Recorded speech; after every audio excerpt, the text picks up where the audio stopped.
I was the best out of all the rest. Boxers are our heroes. The spirit of a fighter is someone who doesn't give up. He shouldn't be alive today.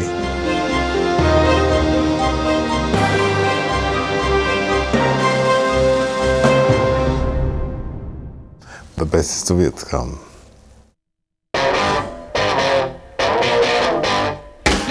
The swinging 60s brought a social revolution to London, and families from the Caribbean, India and Pakistan all arrived in the UK.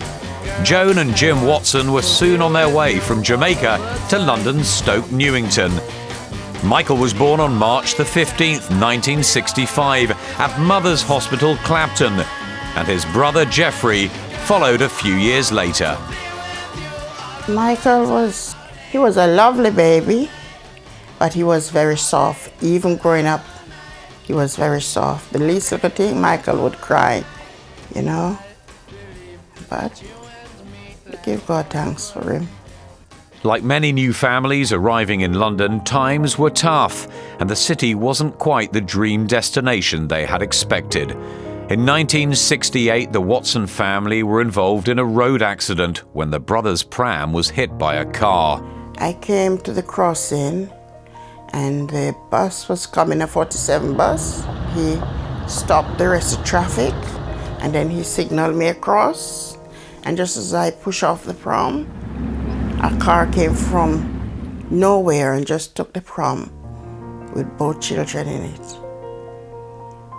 And Jeffrey suffered brain hemorrhage, broken hand, paralyzed side.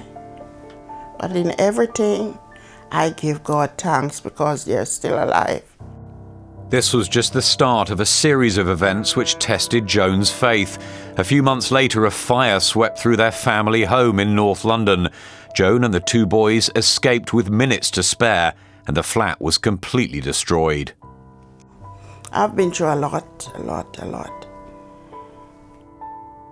It was close family friend Joe White who offered the Watsons a place to stay.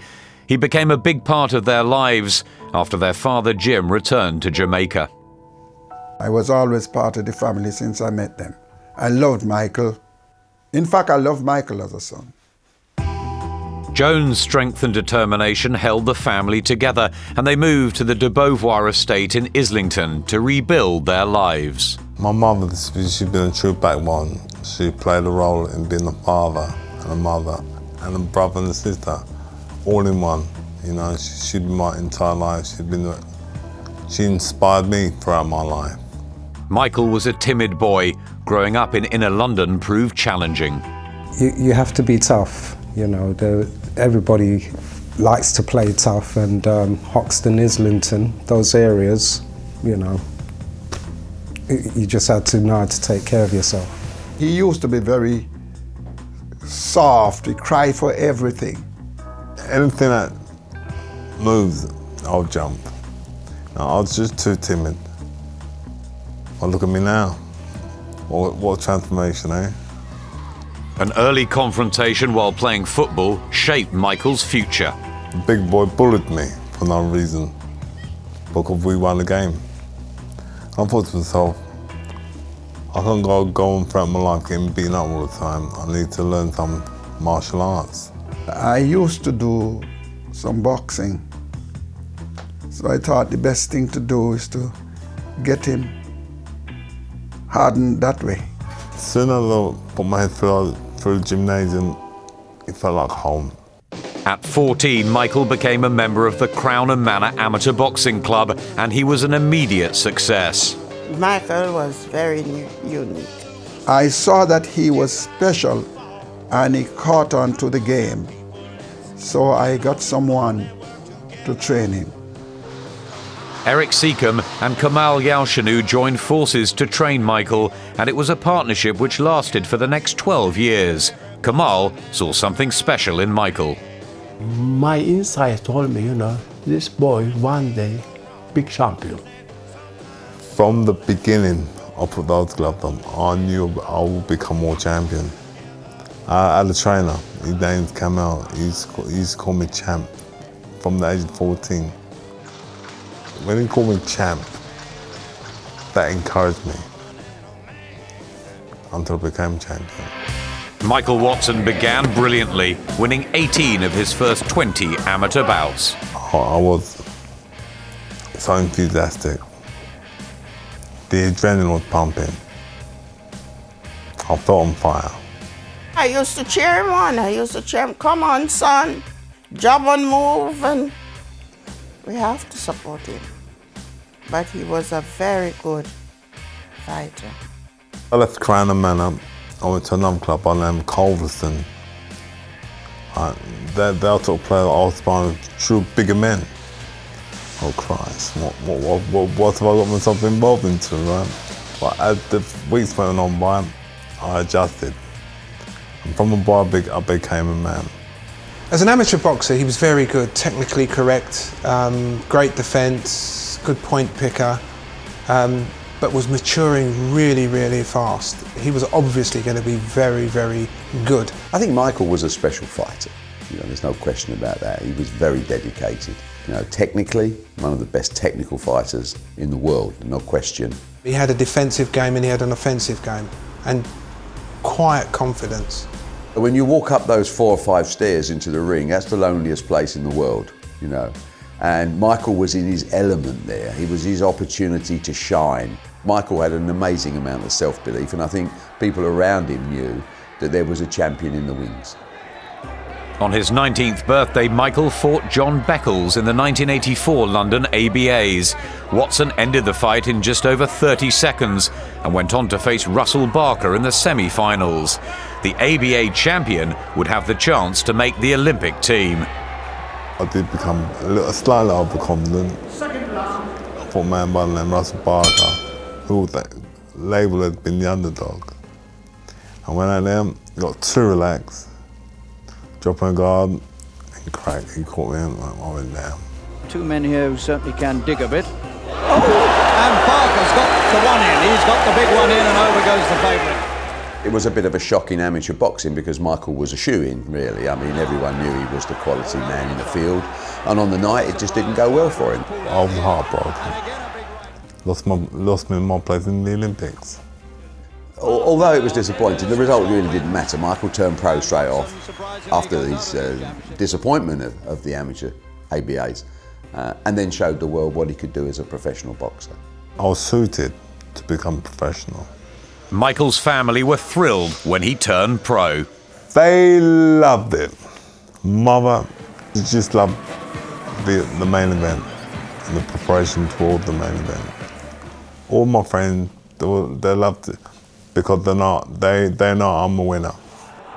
This was a chance for Michael to prove himself on a bigger stage, to take a step up in class and chase the ultimate prize. I'm going to become a world champion and the best, and all the best out of all the rest.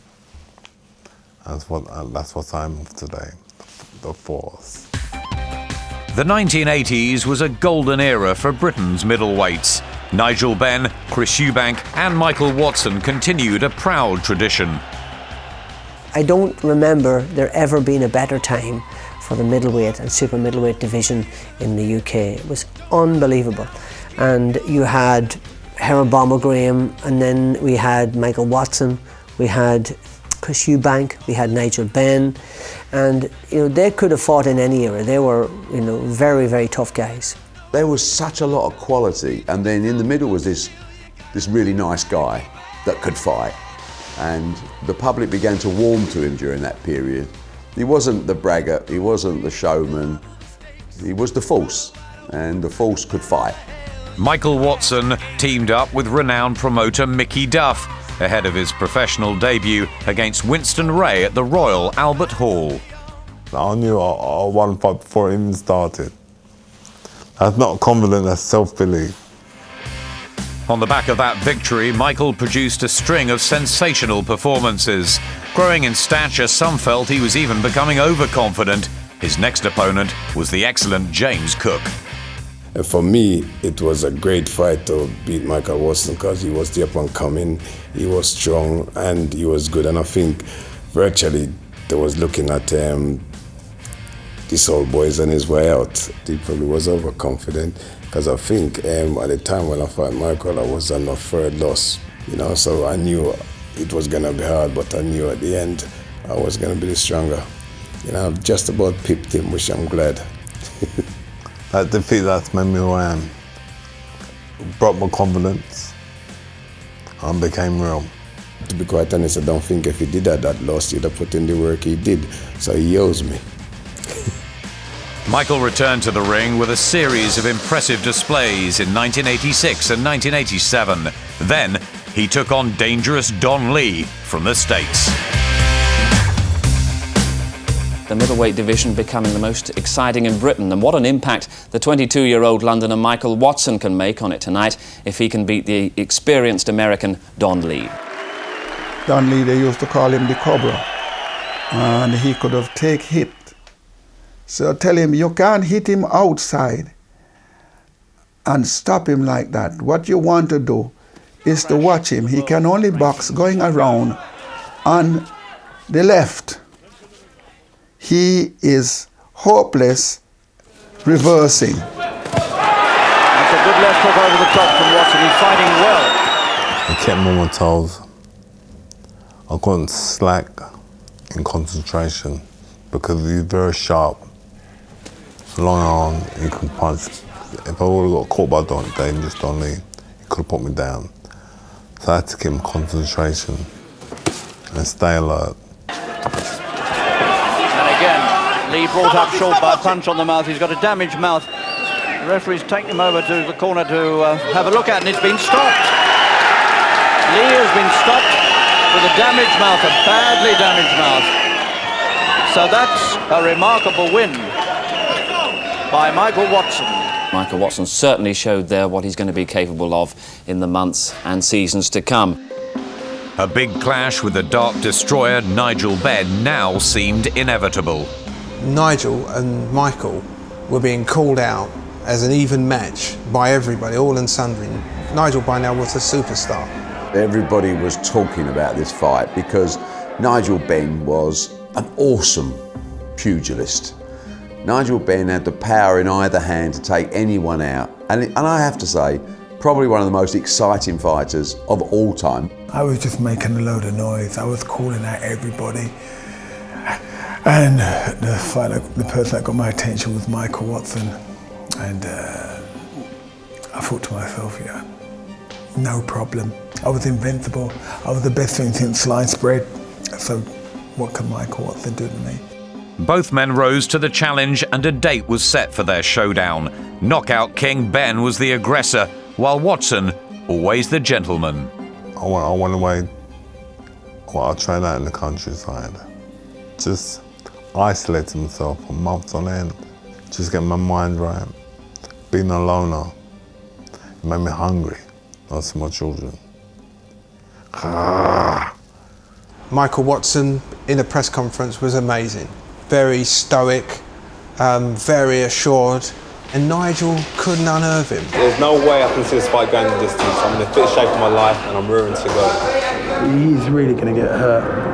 I'd say, you know, I'm going to hit him so many times with a left, he's going to be crying for a right. The press, they couldn't see me winning in the slightest. They used to actually take the mick at me. Mike Watson's son, schoolboy. Smooth mover with the Hoover. At the time, Michael Jackson was on the Bad tour in England, so we hijacked that by superimposing Nigel's top half onto Michael Jackson's bottom half, and of course it was front page news that they were suing us, etc. But it was great publicity. Yeah, I'm bad. I remember that. Yeah. It was. We were just selling the fight, you know. I mean, it was 7,000 in a tent, like circus tent. It was 7,000 in there, man. The atmosphere was electrifying. Everybody wanted to see that fight.